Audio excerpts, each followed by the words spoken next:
Rajputana biodiesel IPO के अंदर listing के बाद क्या करें। जी हां दोस्तों, जैसा कि आपको पता है बम्पर सब्सक्रिप्शन इसको मिला था, अलॉटमेंट इसका आ चुका है। अगर आप लकी हो तो कमेंट करके जरूर बताना। फाइनेंशियल्स की बात की जाए तो ऑब्वियसली मैं आपको ऑलरेडी बता चुका हूं, फाइनेंशियल्स बहुत ही अच्छे थे, मतलब ऑलमोस्ट डबल ये हर साल अपना रेवेन्यू और प्रॉफिट करते हुए आ रहे हैं। पी रेशियो जिस पर कंपनी आना चाह रही थी वो सिर्फ 11 का था, तो जो अपने आप में इसको अट्रैक्टिव बना देता है। लेकिन दोस्तों अब आ रहा है सबसे इंपॉर्टेंट सवाल, भाई अगर मेरे पास अलॉटमेंट आया तो क्या मैं इसको लिस्टिंग पे बेच दूं? भाई क्या लिस्टिंग के ऊपर मैं इसको बाय कर सकता हूं जहां से मुझे ये और रिटर्न दे दे? क्या रहनी चाहिए इसकी लिस्टिंग डे स्ट्रेटजी, या फिर क्या इसका लॉन्ग टर्म फ्यूचर हो सकता है? ये सभी सवालों के जवाब आज हम इस वीडियो के अंदर जानेंगे। तो आपको क्या करना है, सबसे पहले चैनल को सब्सक्राइब कर दो और व्हाट्सएप और टेलीग्राम चैनल ज्वाइन कर लो, क्योंकि लिस्टिंग डे पे मैं फाइनल स्ट्रेटजी आपके साथ 9 बजे से 9:45 के बीच में शेयर कर दूंगा, जो कि आपके लिए बहुत ज्यादा हेल्पफुल रहने वाली है। अब सबसे पहले आपको मैं बता देता हूं दोस्तों, फाइनेंशियल्स की जब मैंने बात की थी और आईपीओ की जब मैंने बात की थी, मैंने बहुत ही अच्छे से कहा था आपको कि लगा दो। लेकिन दो चीजें होती है, एक आईपीओ के बाद और एक लिस्टिंग के बाद। आईपीओ की जब मैं बात करता हूं तब हम उसको इस पर्सपेक्टिव से देखते हैं कि क्या लिस्टिंग गेन आपको मिल सकता है। लेकिन जब मैं लिस्टिंग डे स्ट्रेटजी बनाता हूं तो ना सिर्फ मैं उनके लिए बनाता हूं जिनके पास आईपीओ लगा है, बल्कि मैं उसके लिए भी वीडियो लेके आता हूं जो यार सोचता है कि यार कंपनी में जेन्युइनली क्या मैं लॉन्ग टर्म के लिए इन्वेस्ट कर सकता हूं या नहीं, चाहे उसके पास आईपीओ आया हो या चाहे उसके पास आईपीओ नहीं आया हो।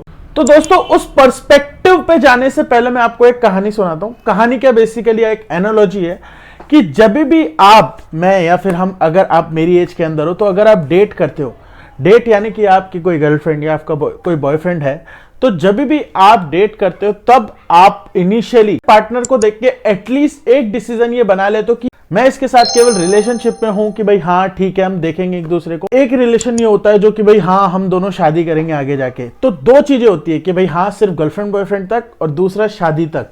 तो जब हम आईपीओ की बात करते हैं तब बात होती है सिर्फ गर्लफ्रेंड बॉयफ्रेंड वाली कि भाई हाँ क्या ये मेरे को आईपीओ मजा देगा, क्या इसके साथ मुझे फन होगा, बस इतना ही। लेकिन जब हम बात इसको रखने की करते हैं लिस्टिंग डे के बाद, तो वो शादी जैसा कमिटमेंट हो जाता है। भाई तो कहना क्या चाहता है इस एग्जांपल से दोस्तों? कहना अगर मैं एक लाइन में बताऊं आपको, तो ये राजपुताना बायोडीजल जिसकी इतनी फैंसी बनी, जिसका क्यूआई भी 100 टाइम से ऊपर हो गया, जिसके अंदर एचएनआई 1100 टाइम से ऊपर आया है, ये रिलेशनशिप के लिए तो अच्छा है लेकिन इसके साथ शादी नहीं की जा सकती। अब आप पूछोगे कि भाई क्यों, ऐसा क्यों बोल रहा है? तो उसके मैं आपको मल्टीपल रीजंस दूंगा, लेकिन एक लाइन में मैंने आपको बता दिया। अब बात कर लेते हैं राजपुताना बायोडीजल की। तो दोस्तों जैसे ही इसका आरएचपी रीड किया और आरएचपी स्टडी किया, और मैंने नहीं किया, मैं क्रेडिट खुद नहीं लूंगा, मैं डिस्क्रिप्शन में आपको सर का एक वीडियो शेयर कर दूंगा, अगर आपके पास टाइम है तो उसको जरूर जाके देखना।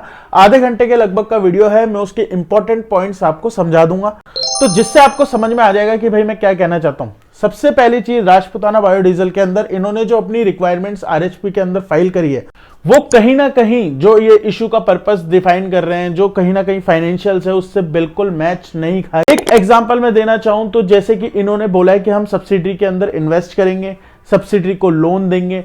वहीं पे ये जो सब्सिडरी है ये केवल 2 साल पहले लॉस, मतलब लॉस में तो खैर अभी भी है, लेकिन 2 साल पहले इन्होंने बाय की है, 2 साल पहले से इसकी कैपिटल इन्होंने इंक्रीज करी है। बेसिकली रेवेन्यू के बाद लॉस है, रेवेन्यू अच्छा खासा 6-6.5 करोड़ का, बट लॉस है सब्सिडरी के अंदर, तो उसके अंदर फर्दर इन्वेस्टमेंट का कोई लॉजिक समझ में नहीं आ रहा। उसके अलावा जितने फंड्स ये रेस कर रहे हैं, प्लस इनको कहां कहां पे यूज करेंगे, ये भी मल्टीपल सोर्सेज में अलग अलग जो है इनका पर्पस नजर आ रहा है। बेसिकली आपको मैं अगर ऐसे बताऊं ना, तो ये जिस तरीके से जिसके लिए फंड रेस करना चाह रहे हैं, जितना ही अपना उसके अंदर बता रहे हैं, वो बैठ नहीं रहा कैलकुलेशन वाइज अगर इनके फाइनेंशियल्स से बात की जाए तो। For example working capital requirement इनकी 20 करोड़ रुपए है, ये बोल रहे हैं कि हमको वर्किंग कैपिटल रिक्वायरमेंट फंड करनी है। तो हो क्या रहा है कि इन्होंने जो फाइनेंशियल ये अब रेस कर रहे हैं उसकी इनको रिक्वायरमेंट है नहीं, या तो वो मतलब वो कह रहे हैं ना 20 करोड़ की इनकी पहले रिक्वायरमेंट थी, अब इन्होंने 25 करोड़ रेस कर लिए, तो 5 करोड़ एडिशनल ये अब इसके अंदर कर रहे हैं, जबकि पहले जो 20 करोड़ का सोर्स था वो उन्होंने क्लियरली डिफाइन नहीं कर रखा। इनका जो रेवेन्यू है वो 3-4 जगह से आता है, उसका टोटल करके 100% नहीं बन रहा है। ऐसी बहुत सारी मल्टीपल डिस्क्रिपेंसीज है अकाउंटिंग से रिलेटेड, अगर आप इनके आरएचपी में जाके देखोगे तो इस वजह से मेरे को एक चीज ये भी लगने लग गई कि यार सेबी मतलब क्या देख के अप्रूव करता है आईपीओ। मतलब ऐसे, या तो वो नहीं होता कि वो शिवाजी द बॉस का जो मीम है कि भाई हाँ आने दो, यूं ऐसे करके बस अप्लाई करना है, अप्रूव करना है, वो वाली चीज चल रही है। खैर अपन को सतर्क रहना है, तो इसलिए मैं आपके साथ ये शेयर कर रहा हूं।